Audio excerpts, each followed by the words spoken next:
आखिरकार green TV का most talked about drama एक मोहब्बत और अपने ग्रैंड फिनाले के साथ ख़त्म हो गया। और फिनाले के बाद सोशल मीडिया पर मिक्स्ड रिएक्शंस देखने को मिले। कुछ व्यूअर्स हारून और खुशबक की हैप्पी एंडिंग से बहुत खुश हैं, जबकि कुछ लोगों का मानना है कि इस ड्रामे को और एपिसोड मिलनी चाहिए थी। तो क्या एक मोहब्बत और अपनी एंडिंग के साथ ऑडियंस को जस्टिफाई कर सका?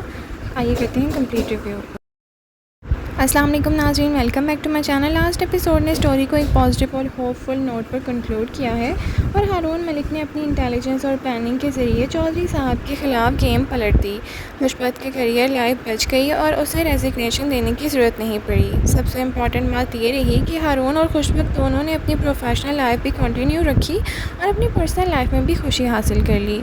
यानी ड्रामे ने टिपिकल ट्रेजिक एंडिंग के बजाय होपफुल और मैच्योर एंडिंग चूज़ की। इस ड्रामे की सबसे बड़ी स्ट्रेंथ थी अनडाउटेबली हारून और खुशबक की केमिस्ट्री। ये कोई ओवर द टॉप रोमांस नहीं था, बल्कि एक मैच्योर, स्लो बर्न और रियलिस्टिक रिलेशनशिप थी जो धीरे धीरे डेवलप हुई। इस वजह से ऑडियंस ने इन दोनों कैरेक्टर्स को बहुत पसंद किया है। आहद रज़ा मीर और माया अली की पेयरिंग ड्रामे का सबसे स्ट्रॉन्गेस्ट पॉइंट में से एक थी। सोशल मीडिया पर फिनाले को जनरली पॉजिटिव रिस्पांस मिला है। कई व्यूअर्स ने हैप्पी एंडिंग को अप्रिशिएट भी किया और कहा कि हारून और खुशबक इतनी स्ट्रगल के बाद खुशी डिज़र्व करते थे। लेकिन दूसरी तरफ कुछ फैंस को लगता है कि ड्रामे को जल्दी ख़त्म कर दिया गया है। ऑडियंस का मानना है कि कई सब प्लॉट्स प्रॉपर्ली कंक्लूड नहीं हुए और कुछ साइड कैरेक्टर्स की स्टोरी अधूरी रह गई। पर्टिकुलरली हारून के भाई की स्टोरी लाइन को क्लोजर नहीं मिला, व्यूअर्स के लिए डिसअपॉइंटिंग था। आहद रज़ा मीर ने हारून के करैक्टर को बहुत ही सिंसियरिटी के साथ परफॉर्म किया है और फिनाले एपिसोड में उनकी परफॉर्मेंस, इमोशनल रेंज और मैच्योरिटी क्लियरली नज़र आ रही थी। कई व्यूअर्स ने भी अप्रिशिएट किया कि स्क्रीन पर सिर्फ हारून नज़र आता है, एक्टर नहीं। माया अली ने खुशबक के इमोशनल स्ट्रगल और स्ट्रेंथ दोनों को इफेक्टिवली पोर्ट्रे किया है और उनका परफॉर्मेंस फिनाले में भी काफ़ी बैलेंस्ड और नेचुरल था।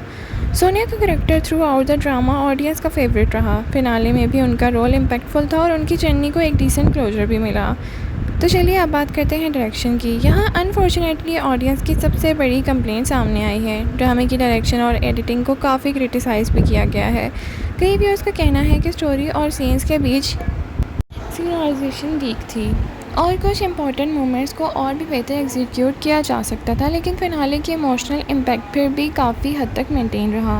बैकग्राउंड म्यूज़िक ड्रामे का अंडररेटेड स्ट्रॉन्ग पॉइंट रहा है। इमोशनल सीन्स में म्यूज़िक नो मूड ने और सपोर्ट किया है और कभी भी अननेसेसरी लाउड फील नहीं हुआ। जितने स्ट्रॉन्ग पॉइंट थे वहीं कहीं ना कहीं वीक पॉइंट्स भी थे, जैसे कि वीक एडिटिंग की गई, कुछ सब प्लॉट्स इनकम्प्लीट रह गए, ड्रामे को जल्दी रैप अप कर दिया गया। 23 एपिसोड्स में ड्रामे को ख़त्म कर दिया गया, जो कि थोड़ा सा जल्दी कर दिया गया। पेसिंग और एडिटिंग का इशू क्लियरली नज़र आ रहा था, लेकिन फिर भी ड्रामे ने ऑडियंस को एक मेजोर लव स्टोरी दी है जो पाकिस्तानी ड्रामास में देखने को मिलती है। हारून और खुशबक की रिलेशनशिप रिस्पेक्ट, सेक्रीफाइस और अंडरस्टैंडिंग पर बेस्ड थी और शायद इसी वजह से व्यूअर्स इमोशनली इन्वेस्टेड भी थे। आप बताएं आपको फिनाले कैसा लगा? क्या हारून और खुशबक की एंडिंग आपको सेटिस्फाई कर पाई? और ओवरऑल आपको ड्रामा कैसा लगा? वीडियो पसंद आए तो लाइक, शेयर, सब्सक्राइब करना भूलें। Thank you so much for watching. अल्लाह हाफिज़।